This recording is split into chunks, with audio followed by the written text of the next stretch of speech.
तो भाई WWE ने फिर से ब्रॉन्सन रीड और रोमन रेंस का मैच अब क्राउन जूल के लिए बुक कर दिया है और कह सकते हैं कि यहाँ ऑस्ट्रेलियन होने का फायदा मिल गया ब्रॉन्सन रीड को। तो हेलो गाइस, मैं Gagan and welcome to my YouTube channel wrestling slammer. और आज हम हुई मंडे नाइट रॉ के बारे में बात करेंगे। तो जानने के लिए कि क्या कुछ हुआ आज की मंडे नाइट रॉ में, वीडियो को लास्ट तक देखना और लाइक और सब्सक्राइब जरूर कर देना। तो आज हमें रॉ की शुरुआत देखने को मिलती है रोमन रेंस के साथ और WWE ने प्रमोट किया था कि रोमन रेंस का आज हमें अच्छा प्रोमो देखने को मिलेगा। तो अच्छी खासी एंट्री के साथ रोमन रेंस रिंग में आते हैं और एक्नॉलेज करने को कहते हैं क्राउड से, लेकिन इसके अलावा यहाँ वो कुछ और ज्यादा बोल ही नहीं पाते क्योंकि ब्रॉन्सन रीड और पॉल हेमन उन्हें इंटरप्ट कर देते हैं। जिस हिसाब से WWE प्रमोट कर रही थी कि रोमन रेंस की तरफ से हमें अच्छे वर्ड सुनने को मिलेंगे, तो यहाँ हमें ज्यादा कुछ सुनने को मिला नहीं। वैसे ब्रॉन्सन रीड और पॉल हेमन के साथ आज ब्रॉन बेकर नहीं देख रहे थे, जो कि शायद हमें बाद में पता चल जाता है कि वो क्यों नहीं आए थे। वैसे यहाँ पॉल हेमन की तरफ से हमें कुछ अच्छी बातें रोमन रेंस के लिए सुनने को मिलती हैं। पहले तो वो ब्रॉन्सन रीड को ट्राइबल थीफ कह के इंट्रोड्यूस करते हैं, जिसके बाद वो रोमन रेंस को याद दिलाते हैं कि तेरे पूरे करियर में अभी तक तेरा ऐसा हाल किसी ने नहीं किया होगा कि तुझे स्ट्रेचर से ले जाना पड़े,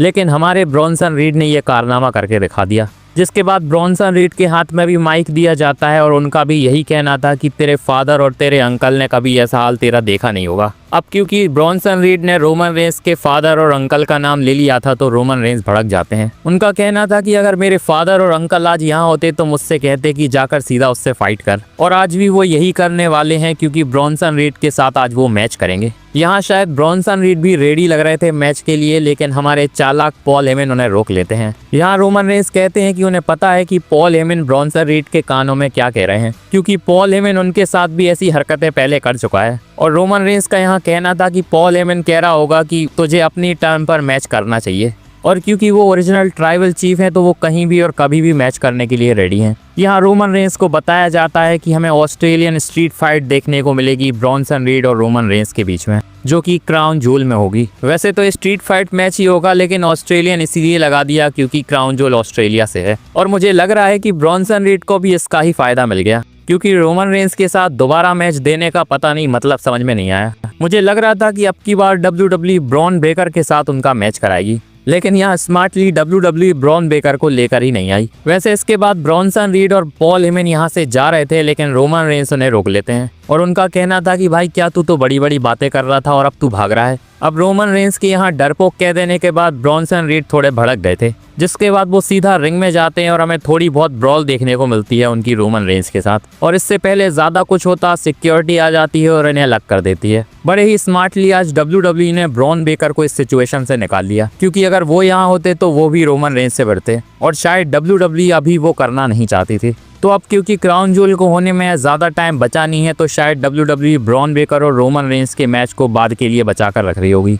नेक्स्ट इसके बाद हमें बैक स्टेज से एडम पेयर्स और ऑस्का देखने को मिलती हैं। ऑस्का का यहाँ कहना था कि वो इयो स्काई और कायरी जेन का मैच बुक करना चाहती हैं। यहाँ एडम पेयर्स कहते हैं कि पहले वो इयो स्काई से बात करेंगे और इसके बाद वो यहाँ से चले जाते हैं। अब यहाँ कायरी जेन आती हैं, जिन्हें ऑस्का इन्फॉर्म करती हैं कि इयो स्काई के साथ उन्हें मैच करना है। कायरी जेन यहाँ हमें थोड़ी इमोशनल देखने को मिलती हैं और उनका कहना था कि वो इयो स्काई को वापस उनकी फैमिली में लेकर आएंगी और वो इयो स्काई के साथ मैच भी नहीं करना चाहती। जिसके बाद ऑस्का की तरफ से एक जोरदार थप्पड़ देखने को मिलता है और कायरी जेन तुरंत मैच के लिए रेडी हो जाती हैं। ये स्टोरी लाइन WWE ने बड़ी इंटरेस्टिंग बना दी है क्योंकि इसमें बहुत सारी बैक स्टोरीज इन्वॉल्व हैं। इसके बाद नेक्स्ट मैच हमें देखने को मिलता है बेकी लिंच और मैगजीन ड्यूप्री के बीच में। ये मैच इसीलिए था क्योंकि लास्ट वीक बेकी लिंच ने मैगजीन ड्यूप्री के ऊपर अटैक कर दिया था। बात करें इनके मैच की तो ये हमें ठीक ठाक सा ही देखने को मिलता है, जहां पहले तो ये दोनों रिंग में लड़ रही थी, लेकिन इसके बाद ये रिंग के बाहर चली जाती हैं, जहां बेकी लिंच मैगजीन ड्यूप्री को वो प्राइम वाली बोतल से मारती हैं। अब बेकी लिंच शायद यहाँ बहुत ज़्यादा कॉन्फिडेंट थी कि वो मैगजीन ड्यूप्री को आराम से हरा देंगी। क्राउड यहाँ बड़े ही लाउड तरीके से बू कर रहा था, तो बेकी लिंच अनाउंसिंग टेबल के ऊपर चढ़कर क्राउड से ही बातें करने लगती हैं। अब यहाँ रेफरी के 10 काउंट करने से पहले ही मैगजीन तो रिंग में चली जाती हैं, लेकिन बेकी लिंच अभी भी बाहर ही खड़ी थी, जिसका उन्हें नुकसान हो जाता है क्योंकि यहाँ वो अब मैच को हार चुकी हैं और यहाँ उनकी शक्ल से ही पता चल रहा था कि वो बहुत ज़्यादा शॉक में हैं। इसके बाद हमें बैक स्टेज से एक सेगमेंट दिखाया जाता है जहां रोमन रेंस, जिमी ऊसो और जे ऊसो होते हैं। यहां जिमी ऊसो का कहना था कि वो और जे ऊसो उनके साथ हैं ब्रॉन्सन रीड से बैटल करने के लिए, पर जे ऊसो तो यहाँ सिर्फ खुद की ही बातें कर रहे थे, जहां उनका कहना था कि वो अकेले ही रोमन रेंस का साथ देने को रेडी हैं। रोमन रेंस यहाँ कहते हैं कि भाई मुझे किसी की मदद नहीं चाहिए, और जे ऊसो को खुद पर फोकस करने को कहते हैं। इसके बाद जे ऊसो तो यहाँ से चले जाते हैं, लेकिन जिमी ऊसो को रोमन रेंस कन्फ्रंट करते हैं। कुछ टाइम पहले शायद क्लैश इन पेरिस के पहले रोमन रेंस ने थोड़ा बहुत ज्ञान दिया था जे ऊसो को, जिसके बाद हमने एक और सेगमेंट देखा था जहां जिमी ऊसो जे ऊसो से कह रहे थे कि रोमन रेंस से एडवाइस नहीं लेनी चाहिए। अब रोमन रेंस यहाँ कहते हैं कि भाई मैं सब देख रहा था और मुझसे एडवाइस लेने में क्या प्रॉब्लम है। शायद यही रीजन था कि रोमन रेंस ने रिटर्न करने के बाद जिमी ऊसो को भाव नहीं दिया था, और शायद अभी भी वो जिमी ऊसो से नाराज हैं।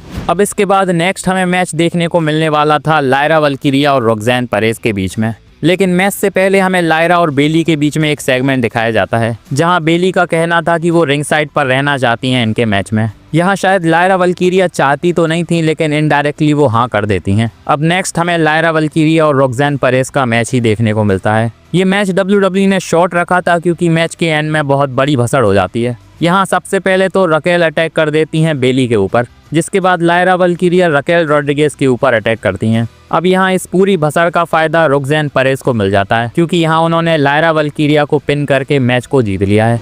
अब नेक्स्ट हमें बैक स्टेज से एजे स्टाइल्स देखने को मिलते हैं जहाँ जजमेंट डे के मेंबर्स आते हैं। यहाँ डोमिनिक मिस्टीरियो कहते हैं कि भाई तू जॉन सीना को कैसे हराएगा जब तू मुझे ही नहीं हरा पाया। अब यहाँ फिन बेलर भी कहते हैं कि मैंने सुना है कि तू और ड्रैगन ली दोनों मिलकर हमारी टैग टीम चैंपियनशिप्स के लिए चैलेंज करने वाले हो। तो यहाँ फिन बेलर की एडवाइस है कि ड्रैगन ली और एजे स्टाइल्स बहुत बड़ी गलती कर रहे हैं। यहाँ एजे स्टाइल्स को लगता है कि फिन बेलर उन्हें धमका रहे हैं, इसीलिए वो 3-on-3 मैच के लिए चैलेंज कर देते हैं फिन बेलर को, और अब वो ड्रैगन ली के अलावा एक और पार्टनर को ढूंढने वाले हैं, जो कि हमें एक और सेगमेंट में पता चलता है कि वो पार्टनर पेंटा है। जिसके बाद एक ब्रॉल भी हमें देखने को मिलती है लायरा वल्किरिया, बेली, रोक्सेन परेज और रकेल रॉड्रिगेज के बीच में। अब यहाँ सिक्योरिटी और एडम पेयर्स को आना पड़ता है इन्हें अलग कराने के लिए। नेक्स्ट हमें रिंग में देखने को मिलते हैं सीएम पंक, जहाँ पहले तो वो क्राउड को धन्यवाद करते हैं एजे ली का वार्म वेलकम करने के लिए, जिसके बाद वो रीज़न बताते हैं कि क्यों वो 2-3 हफ्तों से हमें रॉ में देखने को नहीं मिल रहे हैं, जहां उनका कहना था कि कोडी रोड्स से उन्होंने प्रॉमिस किया था कि वो उनके मुद्दे में टांग नहीं अड़ाएंगे, इसीलिए फिलहाल तो वो सेथ रॉलिन्स से दूरी बना के रख रहे हैं। लेकिन स्टिल अभी भी उनका निशाना WWE की वर्ल्ड हैवीवेट चैंपियनशिप है, और वो इस साल का एंड वैसे ही करने वाले हैं जैसी उन्होंने शुरुआत करी थी, सेथ रॉलिन्स को हराकर। अब इससे पहले सीएम पंक कुछ और बोलते एलए नाइट उन्हें इंटरप्ट कर देते हैं। अब यहाँ लग तो रहा था कि ये बहुत हेल्दी कॉन्वर्सेशन होने वाली है, लेकिन एलए नाइट कुछ और ही मूड से आए थे।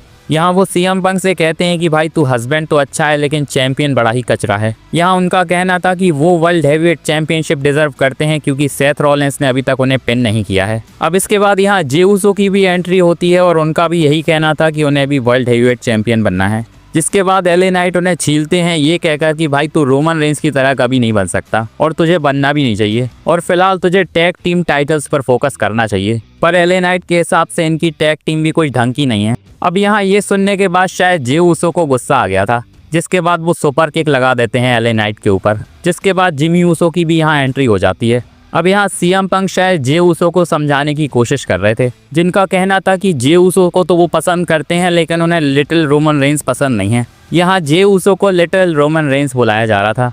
यहाँ लग रहा था कि जे ऊसो सीएम पंक पर भी अटैक करने वाले हैं, लेकिन यहाँ जिमी ऊसो जे ऊसो को रोक रहे थे, जिसके बाद सीएम पंक जिमी ऊसो को हटाकर जे ऊसो के ऊपर ही अटैक कर देते हैं। अब तक शायद जिमी ऊसो का भी भाईचारा जाग चुका था, जिसके बाद वो भी सीएम पंक को सुपर किक लगाते हैं। इस पूरे सेगमेंट का मेन पॉइंट थे जे ऊसो, और बार बार उन्हें रोमन रेंस से कंपेयर किया जा रहा था, क्योंकि जिस हिसाब से वो फिलहाल हरकतें कर रहे हैं पुराने रोमन रेंस करते थे। पर करेंटली जे ऊसो का जिस हिसाब से कैरेक्टर चल रहा है वो बहुत ज़्यादा अच्छा लग रहा है, क्योंकि पुराने वाले जे ऊसो बहुत ज़्यादा बोरिंग थे। वैसे इसके बाद इनका tag team match main event के लिए अनाउंस हो जाता है, जहां जे और जिमी बैटल करेंगे सीएम पंक और एलए नाइट से।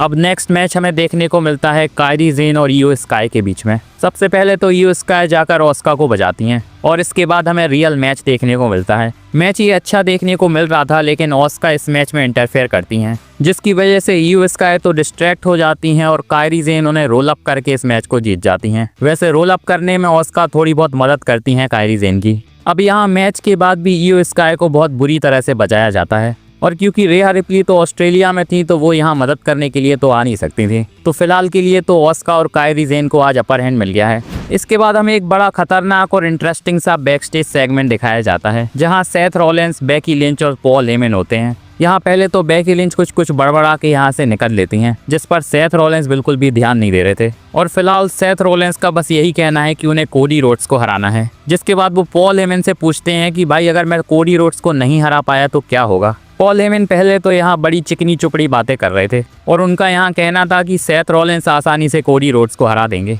लेकिन सेथ रॉलिंस अभी भी सच सुनना चाहते थे। जिसके बाद वो पॉल हेमन को फोर्स करते हैं कि भाई अब रियल में बता कि अगर कोडी रोड्स ने मुझे हरा दिया तो क्या होगा। और यहाँ पॉल हेमन का कहना था कि वैसे तो ऐसा होगा नहीं, लेकिन अगर ऐसा हो गया तो ब्रॉन्सन रीड और ब्रॉन ब्रेकर का भरोसा उठ जाएगा तुझ पर से और तू बस एक सेकेंडरी चैंपियन बन के रह जाएगा। लेकिन अभी भी सेथ रॉलिंस सेटिस्फाइड नहीं हुए थे पॉल हेमन के आंसर से। सेथ रॉलिंस यहाँ पॉल हेमन से इसके बाद फिर से पूछते हैं कि भाई मैं देख रहा हूँ कि तेरे अलायंस किसी के साथ फिलहाल बन रहे हैं, तो तू क्या करेगा अगर कोडी रोड्स मुझे हरा देगा तो। यहाँ उनका ये कहना था कि भाई तू क्या करेगा। जिसके बाद पॉल हेमन का आंसर था कि फिर वो खुद से क्वेश्चन करेंगे कि उन्होंने रोमन रेंस को बिट्रे करके सेथ रॉलिंस को क्यों चुना। तो भाई WWE ने ये वाला सेगमेंट करा के यहाँ ये बता दिया कि सेथ रॉलिंस का जीतना कितना इंपॉर्टेंट है, क्योंकि फिलहाल सब यही सोच रहे होंगे कि कोडी रोड्स बड़ी आसानी से जीत जाएंगे।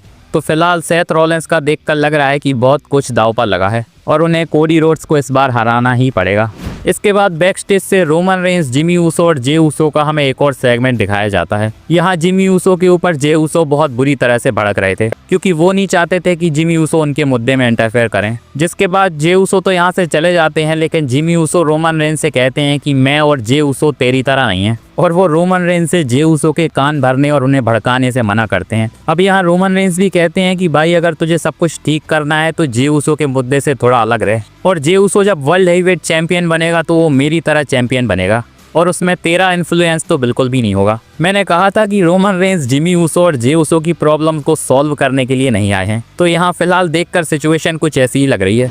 वैसे इसके बाद हमें पेंटा, एजे स्टाइल्स और ड्रैगन ली का मैच देखने को मिलता है जजमेंट डे के साथ। ठीक ठाक ये मैच हमें देखने को मिलता है, लेकिन इस मैच में रूसेव की एंट्री हो जाती है जो कि डोमिनिक मिस्टीरियो के पीछे पड़ जाते हैं। लेकिन यहाँ वो इससे पहले ज्यादा कुछ करते, गलती से पेंटा डोमिनिक मिस्टीरियो की जगह उन्हें सुपर किक मारते हैं, जिसका फायदा उठाकर डोमिनिक मिस्टीरियो तो यहाँ से निकल लेते हैं और रिंग में एजे स्टाइल्स जेडी मैकडोना को पिन करके इस मैच को जीत जाते हैं। बाकी इसके बाद हमें एजे स्टाइल्स का एक प्रोमो भी देखने को मिलता है जो कि वो जॉन सीना के लिए कट करते हैं, जहां उनका कहना था कि हमारे इस मैच के लिए स्टोरी की ज़रूरत नहीं है क्योंकि इनकी हिस्ट्री इतनी पुरानी रही है और वो रेडी हैं क्राउन ज्वेल में जॉन सीना को वन लास्ट टाइम फेस करने के लिए। वैसे इनकी फ्यूड तो हमें कुछ खास देखने को नहीं मिली, लेकिन ये मैच शायद बहुत ज़्यादा अच्छा होने वाला है। इसके बाद नेक्स्ट हमें रॉ का main event Jey Uso, Jimmy Uso, LA Knight और सीएम पंक का देखने को मिलता है। ये मैच भी हमें ठीक ठाक देखने को मिलता है, लेकिन इस मैच के एंड में भी भसड़ होती है क्योंकि यहाँ जे ऊसो सीएम पंक को स्पेयर लगाकर उन्हें पिन करने की बजाय एलए नाइट से भिड़ जाते हैं, जिसका फायदा सीएम पंक को मिल जाता है और वो उठकर जे ऊसो को जीटीएस लगा देते हैं।